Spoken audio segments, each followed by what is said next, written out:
Humans have a love-hate relationship with change. We need it for growth and variety, and yet we hate the upheaval it brings into our lives. Resilience seems to be the answer. So let's explore a new kind of conversation where we look at the turbulence of change and the resilience that enables us to not only survive it, but to truly thrive from it. I'm Paula Shaw, life transition expert, grief counseling specialist, and author. I'll be spotlighting influential people on this podcast, people who have taken the steps to change it up. So join us as we share valuable information to help you navigate the rocky waters of change. Come on, jump on in.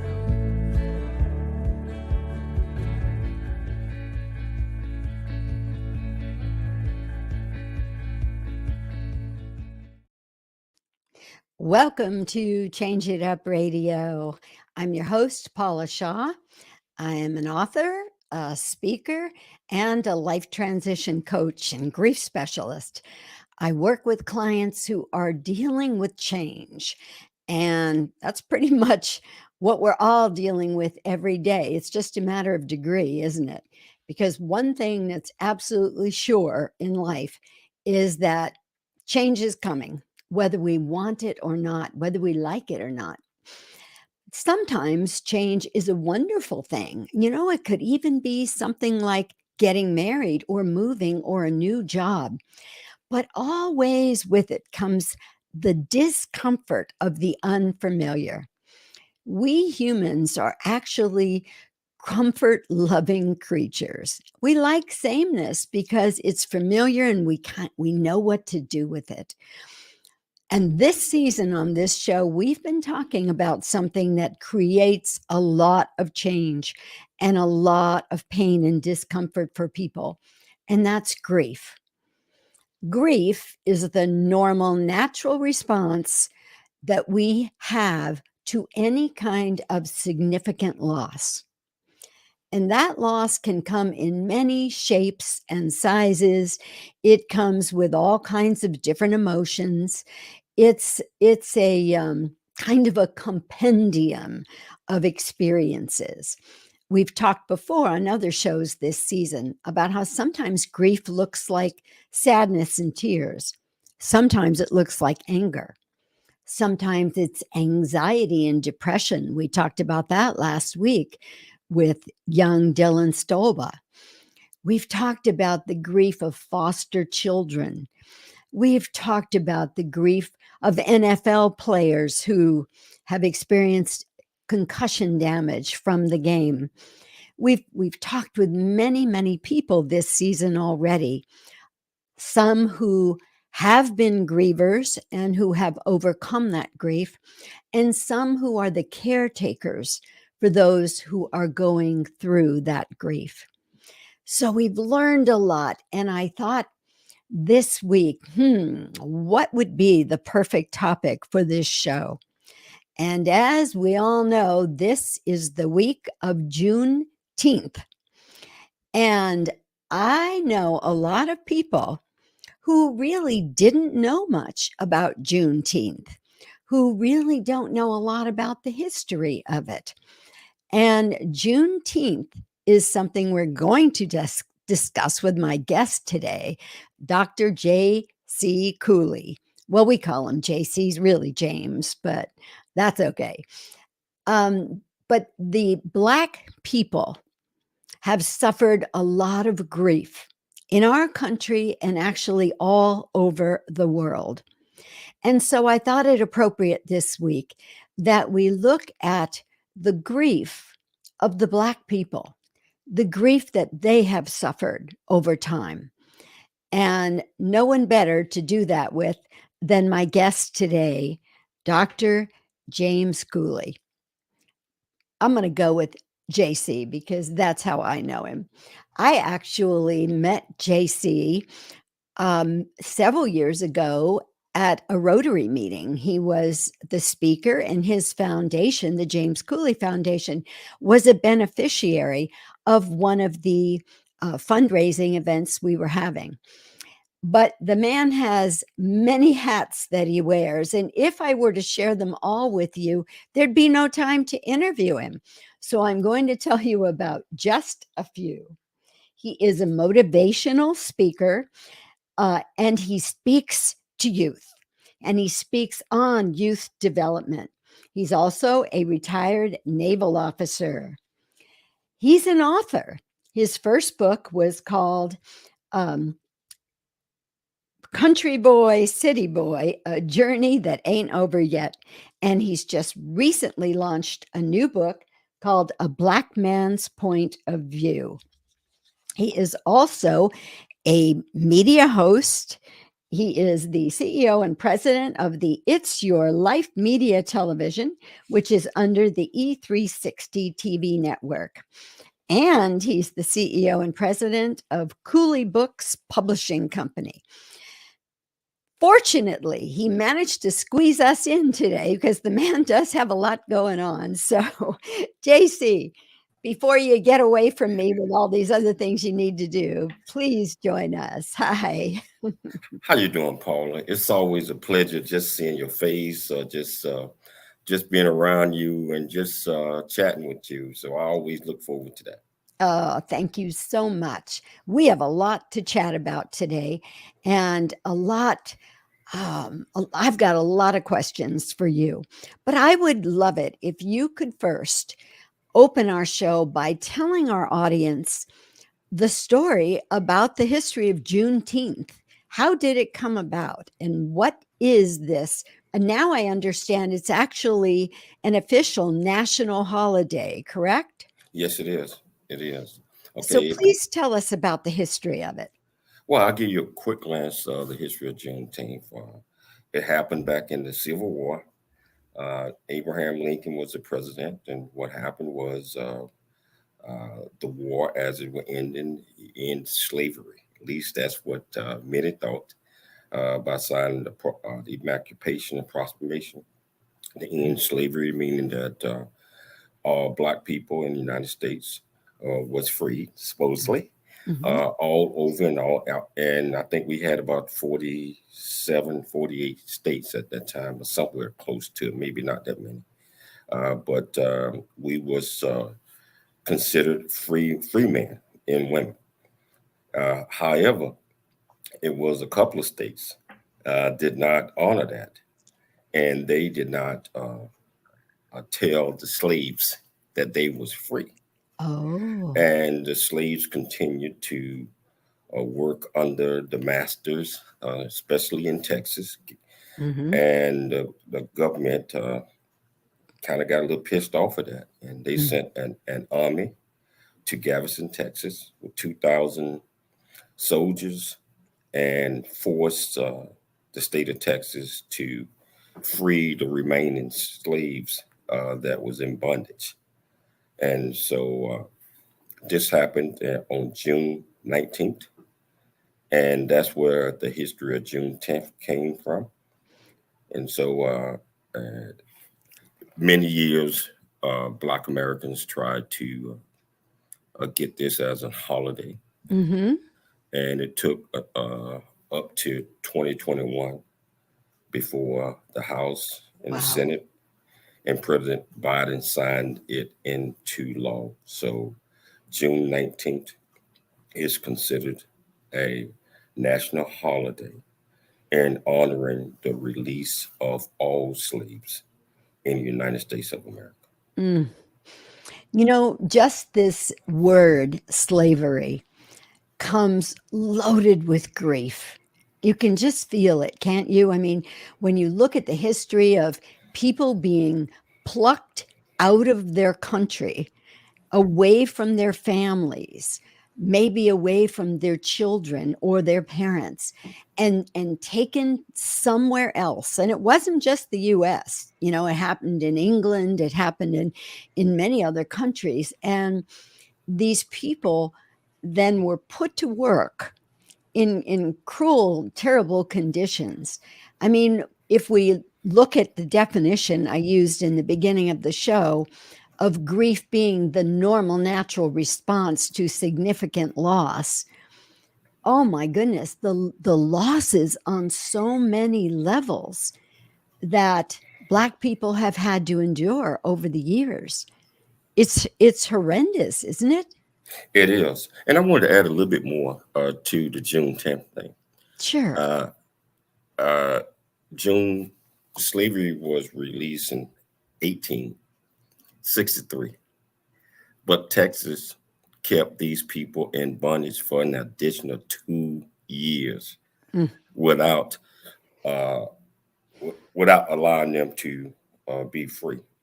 yeah. And and you are right about the country of Africa, and I call it like it is, was invaded, and Mhm. most of the men and women was plucked and taken away from their families Right. and sold to a lot of different countries, not Mhm. just United States. It wasn't the United States then, but not just England. Mhm. And I believe that most of the countries, their foundations, their buildings was built on the sweat and tears of these Mm, enslaved folks that was taken out away from the Africa, what we call colonization. That's what mhm. happened around the world. And many of these countries, over a period of time, kind of became small. And they realized that that was wrong. And most of those countries freed their slaves. It Ah, took the United States probably a couple of more 100 years before they even, no uh, kidding. So they yes, were free in other countries, but the US kept them as uh, slaves? according to everything that, yes, yes. Uh, Wow. so until, just like I said, until Mm, 1863, the Emancipation Proclamation signed by Abraham Lincoln yes. uh, was set out to free that. And one other good thing, Paula, one other not good thing, but Abraham Lincoln was assassinated the year later, less Right. than a year later, after he had signed this. And we still remain in some states in slavery. That Wow. is so wrong, you Oh, know. yes. But Yes. the thing is I look at it like this, Paul, is is our forefathers and foremost. That's, they worked, they died, many of them, uh, to give us an opportunity where we are free today and where Mhm. we are able to teach generations and generations to come. And where we look at all of these sacrifices that was there, and we're able to build up on those sacrifices and teach love, love, not hate. What I mean Mhm. by teach love is the people that are living today, I believe they had nothing to do with what their ancestors did. Right. Uh, but I think we all learn from that, and we all must show respect. I think we all must learn to love. I think we all must learn to get along. I think we all must look at each other equally, not just because of the color of your skin Mhm. or your religion or any of those things. I believe that we all are created equal, and that need to be, shared on both sides. Absolutely. Absolutely. I couldn't agree more. And I think on that beautiful note, JC, let's take a quick break and then we'll come back and talk about you specifically. But thank you for your beautiful words and for the education that you just gave us about Juneteenth and this whole really abhorrent situation of using humans as slaves and putting them through unspeakable conditions for hundreds of years. Thank goodness that we are not doing that today. We will be right back. Is living in today's fast-paced world making you feel stressed and out of balance? Are anxiety, sleeplessness, depression, lack of focus, or weight gain robbing you of your relationship and your energy? If you're ready for change, you need to call Paula Shaw. Paula helps you identify and eliminate self-sabotaging thinking and behavior. Using a wide variety of mind-body techniques, she provides her clients with the most effective processes for their specific needs. To book a session with Paula, call 858-480-9234. That's 858-480-9234. Welcome back to Change It Up Radio. I'm your host, Paula Shaw, and with me today is Dr. James Cooley, who many of you probably know from his own show, It's Your Life. He is also an author, the author of Country Boy, City Boy, A Journey That Ain't Over Yet. That's a long title, and I think I got it right this time. And the latest book, A Black Man's Point of View. And we are talking today about the grief that Black people have suffered throughout history and how that's impacted. I guess that's the question I really want to ask you now, JC. How has the history of the Black people impacted you personally? Well, first of all, I'm Black.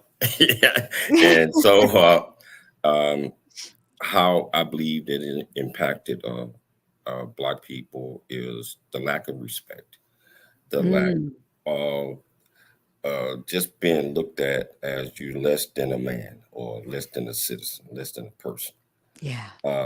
Knowing those things are very hurtful and painful, and knowing the struggles that our ancestors went through to also hold up dignity, because they did not want their kids and their kids' kids to see them in a broken state.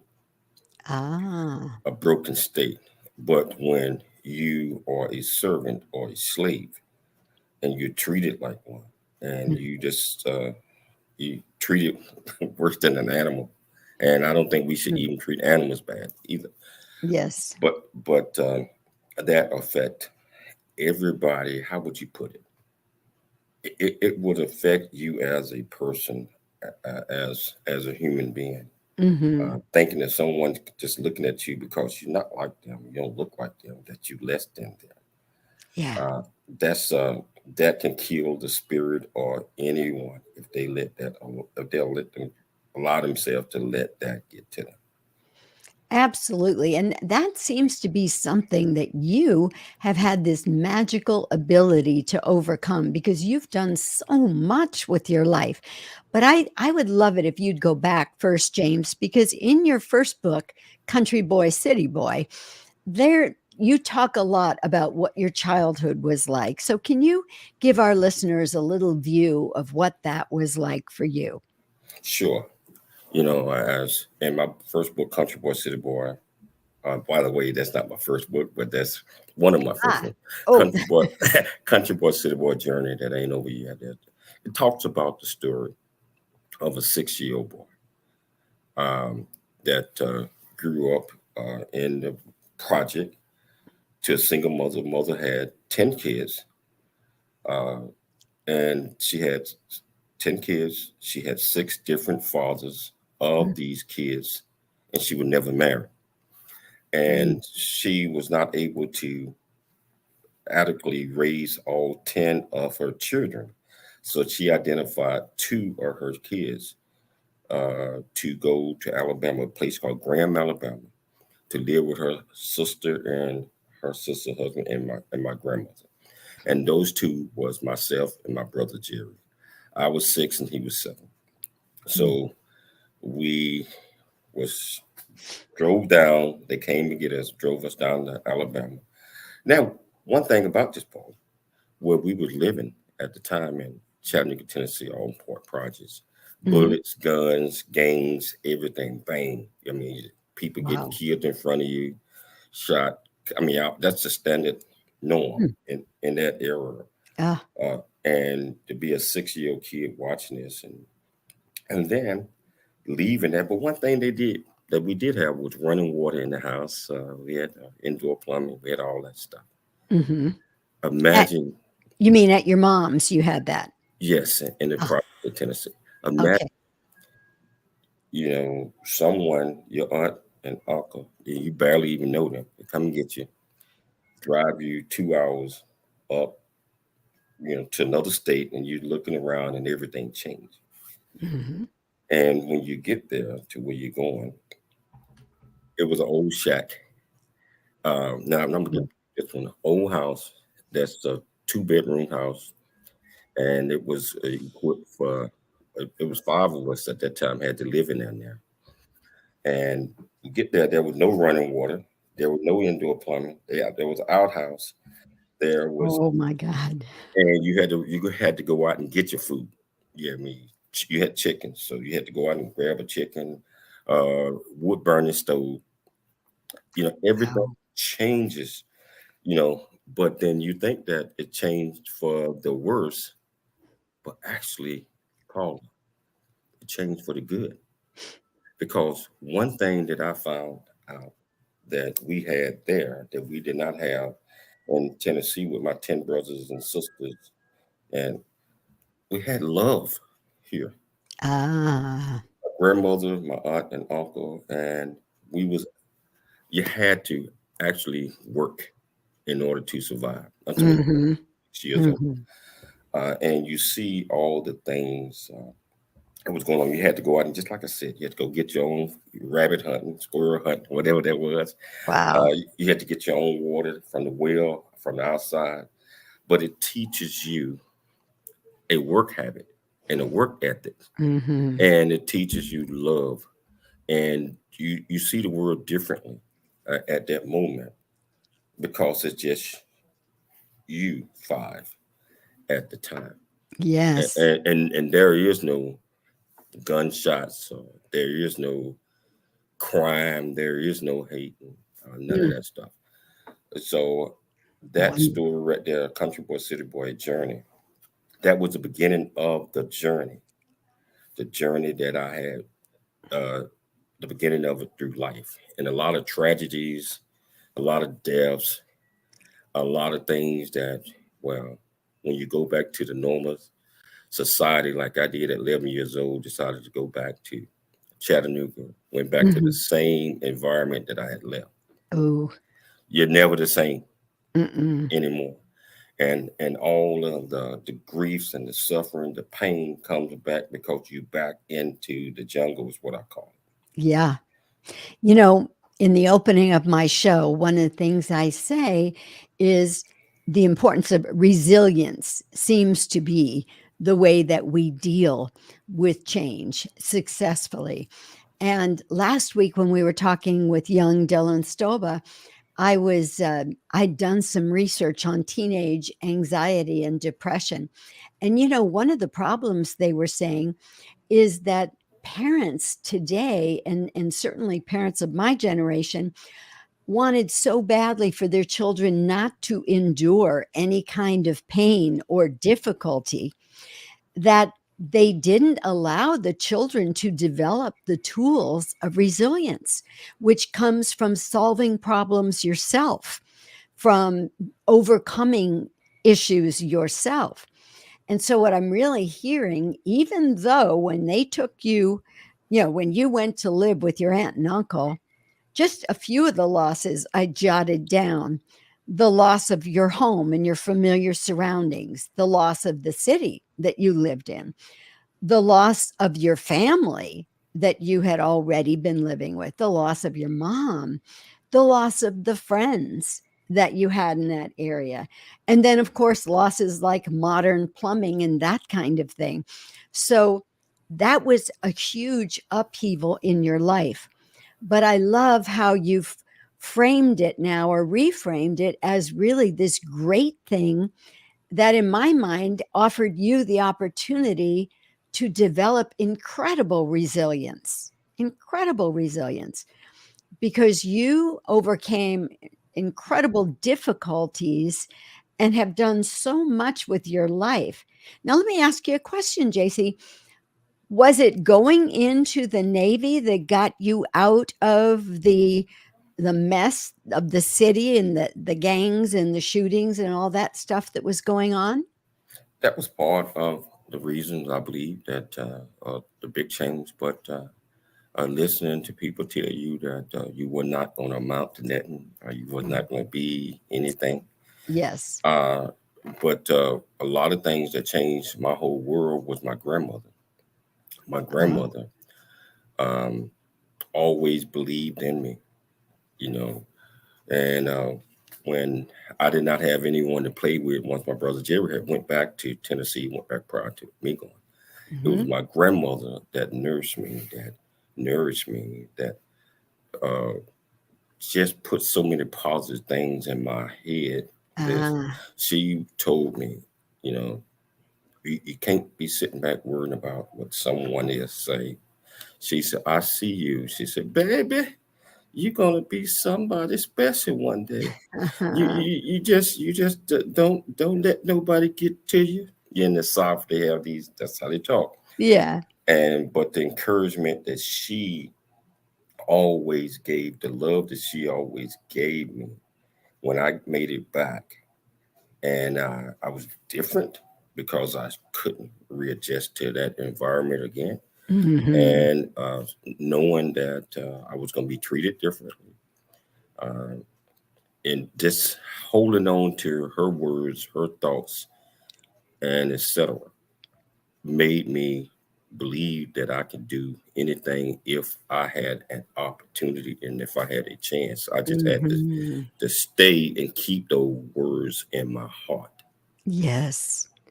And how blessed that you were that you had the opportunity to hear those words from her, because I would imagine with 10 children and trying to keep everybody alive and survive, your mother must have been just crazy busy. Is that the case? My mother had to work 3 jobs Ah, just to keep food and stuff on the table to feed everybody. mm, There was no, I would say, discipline, um, and because my mother was never there. I mean, mhm. she was always working, but we knew enough.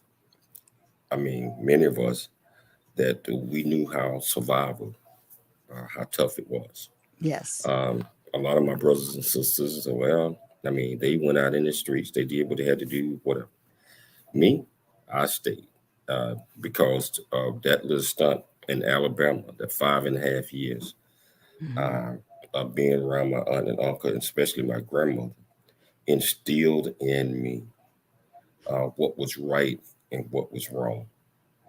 Mm, And when you find yourself going in the opposite direction as you grow and as you mature, yeah. you still have to sit back and think about the decision that you are going to make.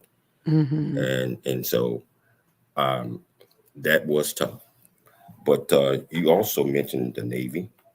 Mhm. Um, I did not know exactly whether I was going to go in the Navy or anything. I wasn't even thinking along those lines. Uh-huh. I was thinking that I had to get out of that place Yeah. and not knowing what to do, and I told you the story a long time ago. You in a place in Chattanooga, Tennessee, you walk down this road. You walk down that road every single day and it's straight. You know what every little gravel or little piece of wood on, you can walk down that road with your eyes closed and not step on the wood or anything like that because you know it. That's just the Mhm. way of life. Mhm. You have what we call tunnel vision. You looking forward. Yeah. You know. So not knowing what I was going to do, I know if I stayed on that road, I knew where it was going to end Mm, because I've mm. seen so many people walk down that road before. Yeah. Paula, one day I was walking down this road, and you know, tunnel vision meaning that just little road, you're in the tunnel. If you turn your head to the left, you're gonna bump into a wall. You turn to the right, Right. you're gonna bump into the wall because that's how you program. I was walking down this road in Chattanooga, Tennessee, trying to figure out what I was gonna do. I started daydreaming, and what I did was I turned my head to the right, and I noticed I didn't bump into the wall. Then I came back, I turned to the left, And I said, something's wrong. Then I looked down the road, it looked differently. Like, it was a paradigm shift. I came to a fork in the road. Instead of being one road, it was two, a road on each side.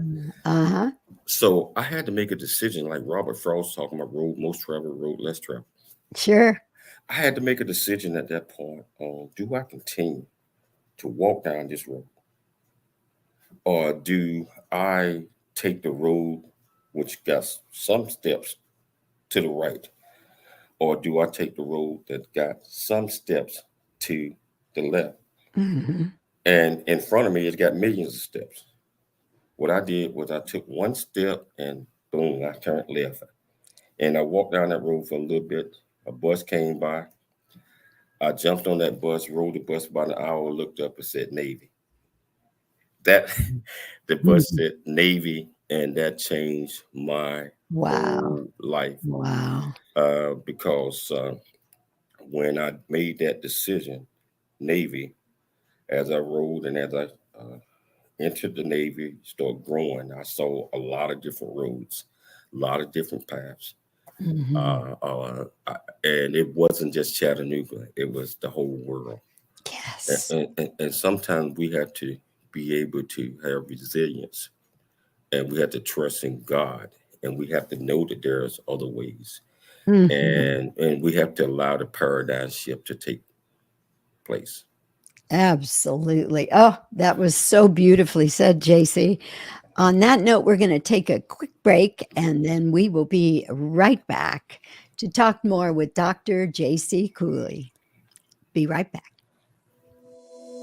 Paula Shaw here. I'm thrilled that LifeWave phototherapy patches, which use no drugs or chemicals, have become a part of my life and my business. My family and I all use their wearable patch technology, and the results are life-changing. My parents in their 90s used the X39 patch, which activates stem cells, reverses aging, and improves the function of every area of the brain. I love X39 because I can work out with a 30-year-old with no problem. And it's erased my fine lines and given my skin a youthful glow. LifeWave patches use a patented form of phototherapy, frequencies of light, to safely boost health and wellness at the cellular level. No drugs. To learn more, go to my website, lifewave.com/safe health. That's lifewave.com/safe health.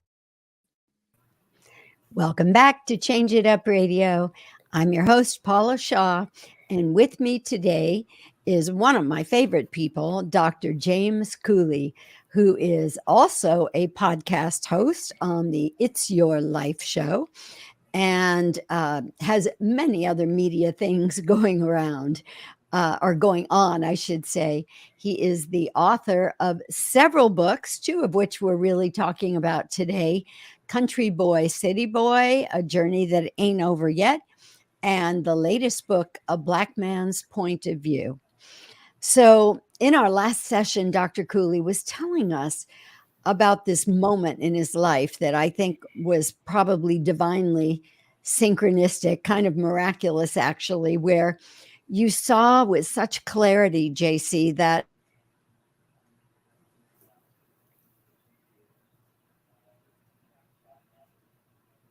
Wow. I think we might have lost it for a second, Paul. Testing 1, 2. Testing.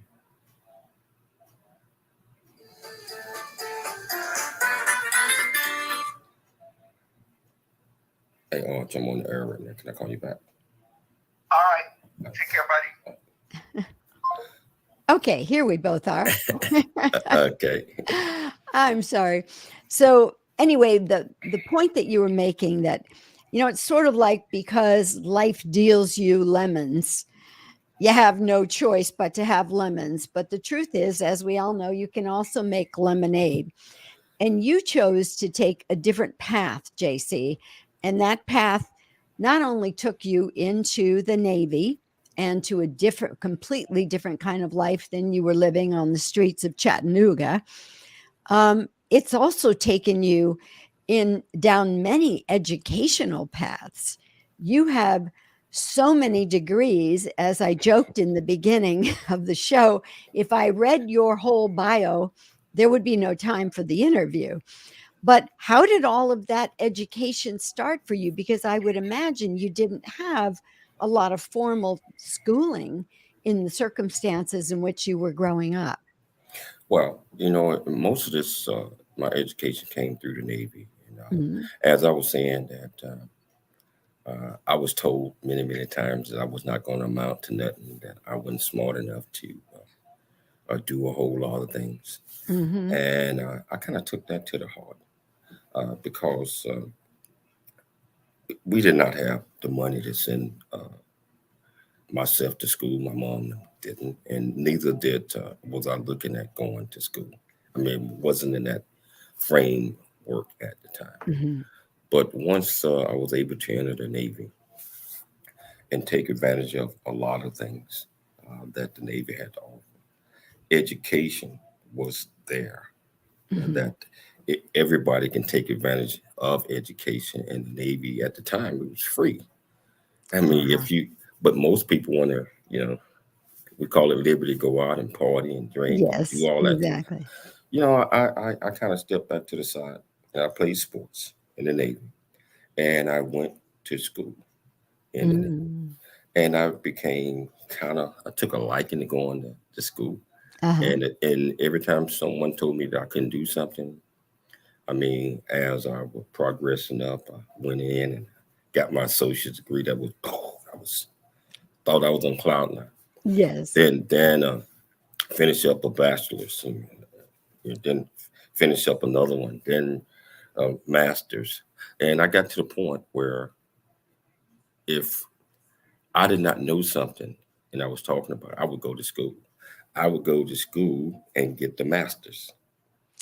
And I done that for about 30 something years. I Mm. mean, education, school is so important to me to learn. Mhm. And it became a habit. It became such a habit that my friends now start making fun of me for doing this. But when the military and when the VA, when they paying you to go to school to learn, and we all need to get a better understanding, Mhm. because you got to always surround yourself with fresh, young, mental minds, Yeah. so that you can learn from them, but they can learn from you. But you have to stay abreast of what's going on. So Mhm. education became such important, and still is today, such an important factor to me. Is I find myself, I want to learn everything. I want to know everything as much as Well, possible. when I first met you, in fact, and the first time I also met your lovely wife, Michelle, I went out to a school where you were speaking out in Temecula. And it was part of the functioning of the James Cooley Foundation, which we were also working with in the Rotary group that I'm in. So obviously, this importance to you, not only to encourage young people to get their educations, but to go out there yourself and be part of that encouragement. Was that really all a result of what your grandma did for you? It was a result of what my grandmother had done for me, and several mentors as I Mm. was growing up, and I had an opportunity to teach and give back, and so I wanted some of the kids that looked just like me, or what, that did not have an opportunity, might have been in the same situation Yeah. that I might have been in, that felt that there was no road, there was no path, Mhm. there was, it was just them, and find themselves in trouble all the time. Mhm. I took it on myself, and I created what we call the JC Cooley Foundation, where we try to build a foundation for our youth and young adults uh, that might be troubled, or just Mhm. not having guidance and direction, and let them know that they can do anything that they set their mind to. So Right.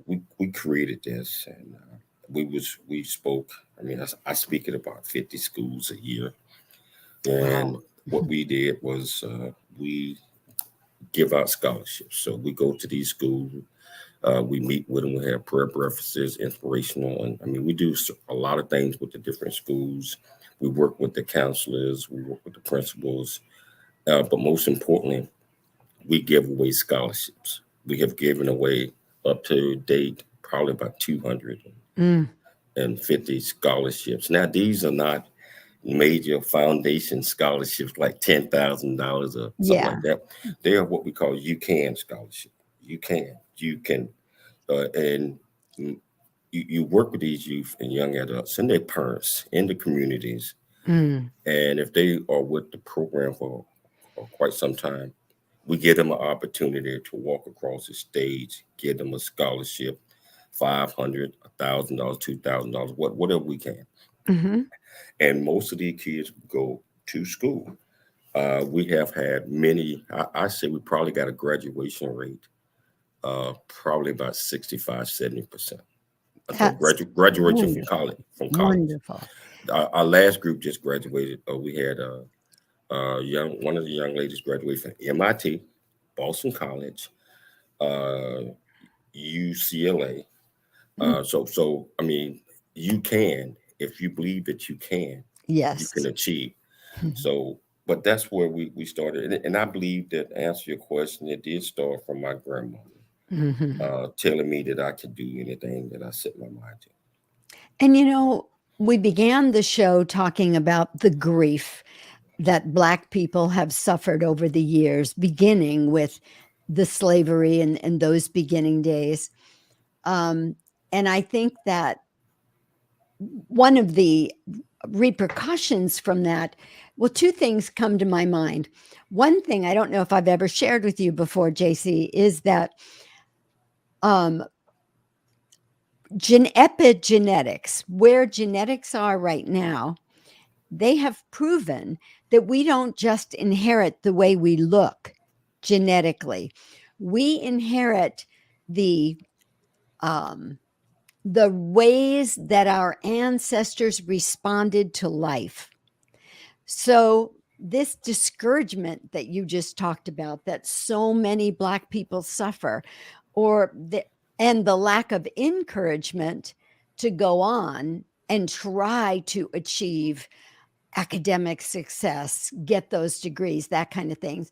It's even harder because genetically they're dealing with the discouragement of their ancestors as well as what's going on today.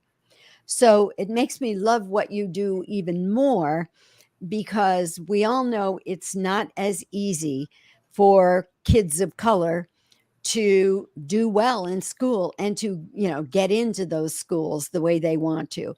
So I think that was one of the first things I really loved about the James Cooley Foundation's work, that you're doing that, and you are living proof that if you believe you can do it, that you can. And I know that's what you're out there helping young people to learn. So I'm really interested in just a moment. We're going to have to take a break in a minute, but when we come back, I'd love to hear about this latest book, A Black Man's Point of View, because it seems to me that so much of what inspired you to do all that you've done up to now, all these degrees, the James Cooley Foundation, your show, both audio and visual, It's Your Life, all are about inspiring. And particularly this week, we're talking about your efforts to inspire Black youth to go forward and make your life everything you want it to be. And I love that. I love that, as I was just saying. So when we come back, let's talk a little bit about that new book, A Black Man's Point of View. We'll be right back. For those looking to improve their lives, there's nobody better to turn to than Paula Shaw. Paula helps people regain successful lives by identifying and eliminating self-sabotaging behavior using a multitude of mind-body techniques to identify and resolve their core issues. Working with a wide variety of healing modalities, she provides her clients with the most effective process for their specific needs. To book a session with Paula, call 858-480-9234. That's 858-480-9234. Welcome back to Change It Up Radio. I'm your host, Paula Shaw, and with me today is Dr. JC Cooley, who is also a media host, an author, a retired Navy man, a naval officer, and so much more. But today we've been talking about the grief of Black people, how the history that's filled with loss, and how difficult it has been for Black people in the U.S. to dream big, to hope that they could get degrees and great jobs and have wonderful lives. They've had to overcome a lot. And so we're talking today with Dr. JC Cooley about those issues. So JC, what inspired you to, on top of everything else you're doing, to write yet another book? Wow. It's a lot goes into that. My latest book is called A Black Man Point of View, Mind, Body, and Soul. We have to always get the mind, body, and soul in there. What inspired me to write this book was I was asked to be a co-author in a book by Dr. Talisa Berry called The Heart of a Black Man. And I accepted. And she gave me 1,000 words. That's all I could put into my writing. But Paula, as I was writing my 1,000 words, I had an opportunity to go back and sit back and think about many of the trials and tribulations that Black men, Black women, our ancestors, all the things that we had to endure to overcome just to be treated equally. Yes. And then in many cases, we still are not treated equally. And so I could not adequately write how I was feeling in 1,000 words. I found myself thinking about all the things that I had went through, the grief, the pain. And I thought about potentially what other African-American men and women and people in general had went through. So I couldn't write her book because it was so much inside of me that I needed to tell my story. So I came up with a Black man point of view, mind, body, and soul, because that encompassed everything about how I was feeling and how I believe that my ancestors and other ancestors was feeling. I thought about colonization 400 years ago, about what we talked about earlier, about the ships coming over, plucking the African-American men and women and all.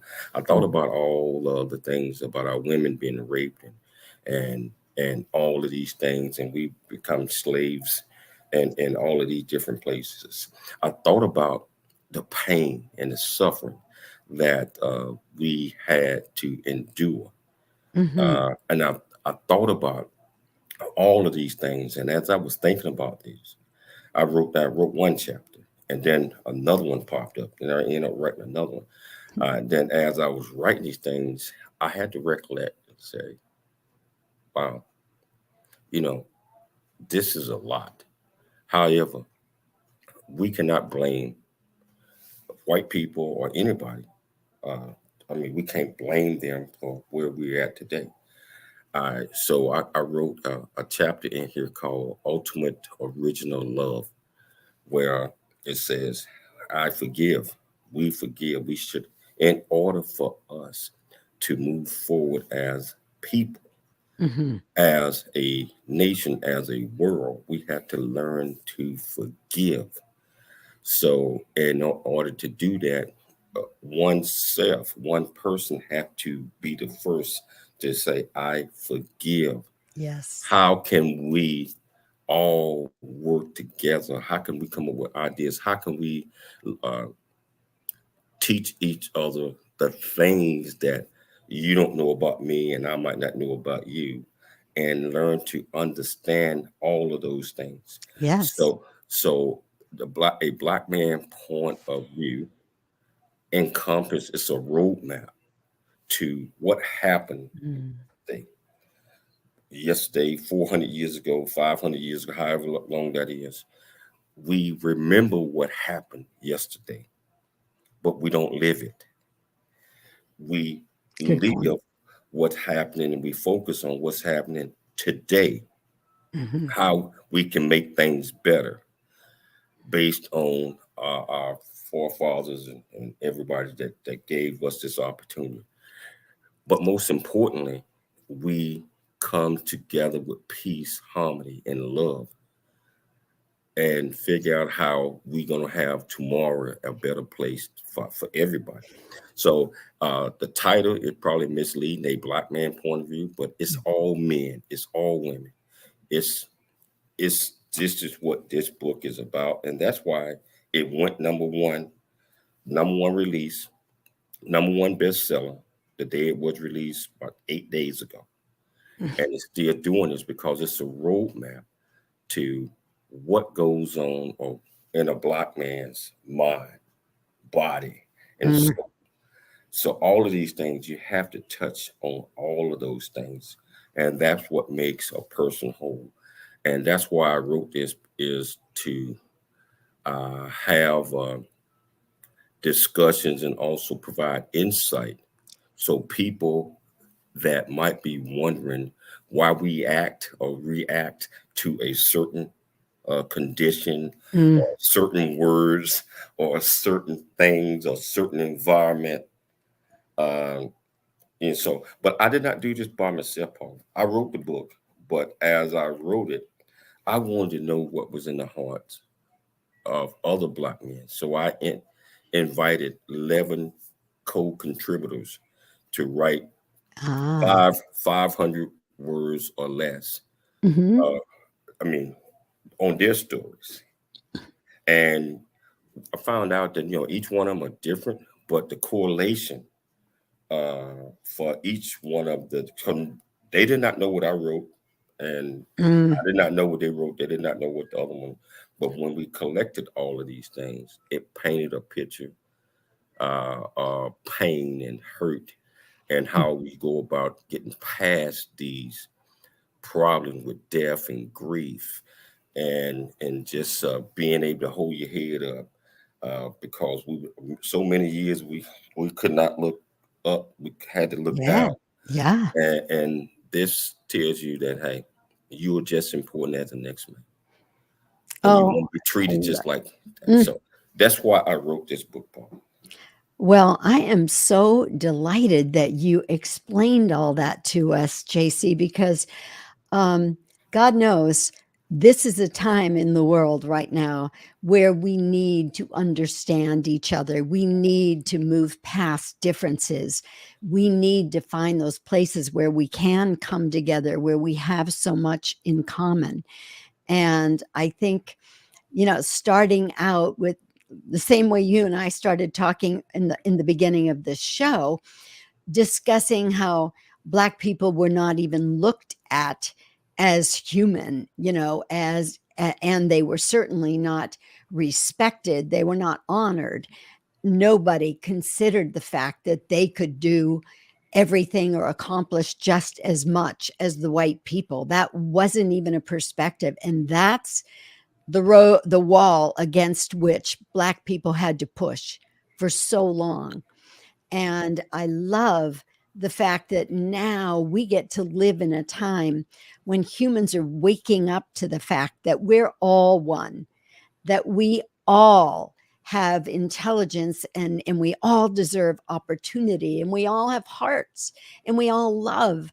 And what I hear you saying, JC, is that that's the path to fix what's wrong with the world, through forgiveness, through love, through connection, through seeing that we're all one, no matter what color our skin is.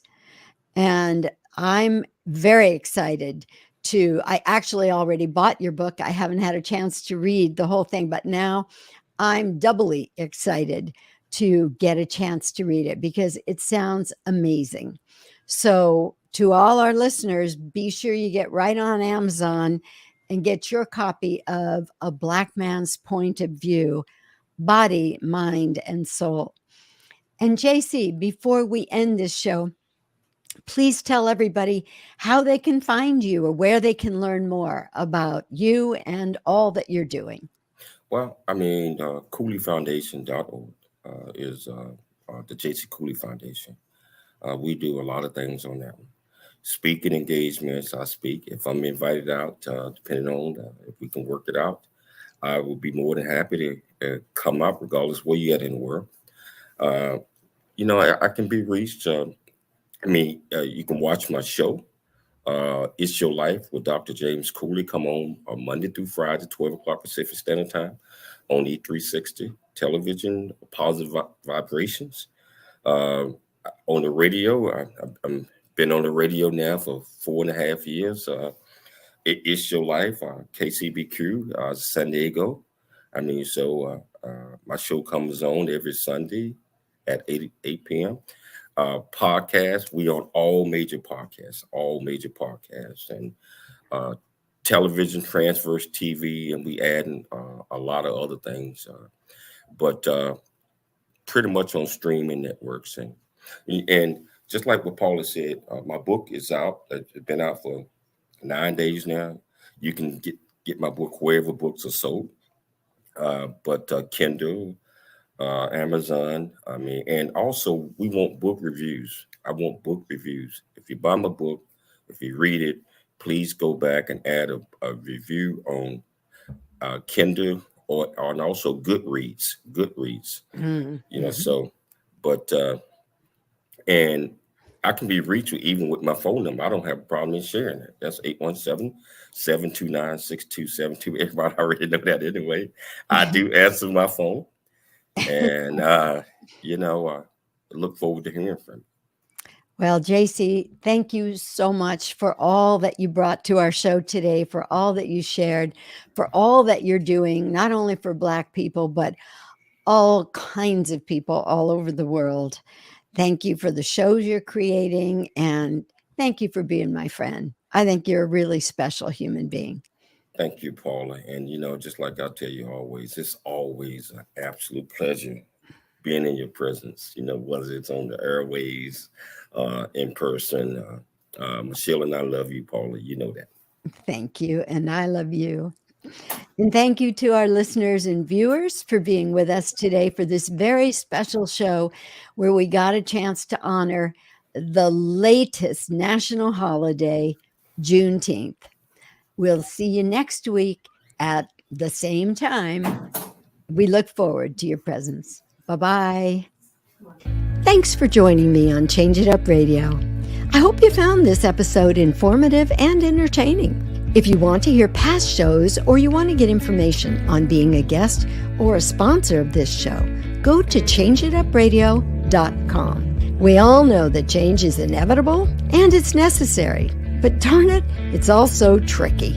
My goal is to help you make the experience of change smoother and more productive. If you've benefited from this show, please subscribe to it, share it, and review it.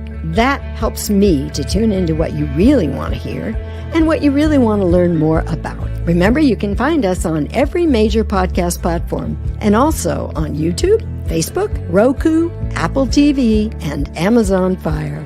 We look forward to seeing you next week for Change It Up Radio.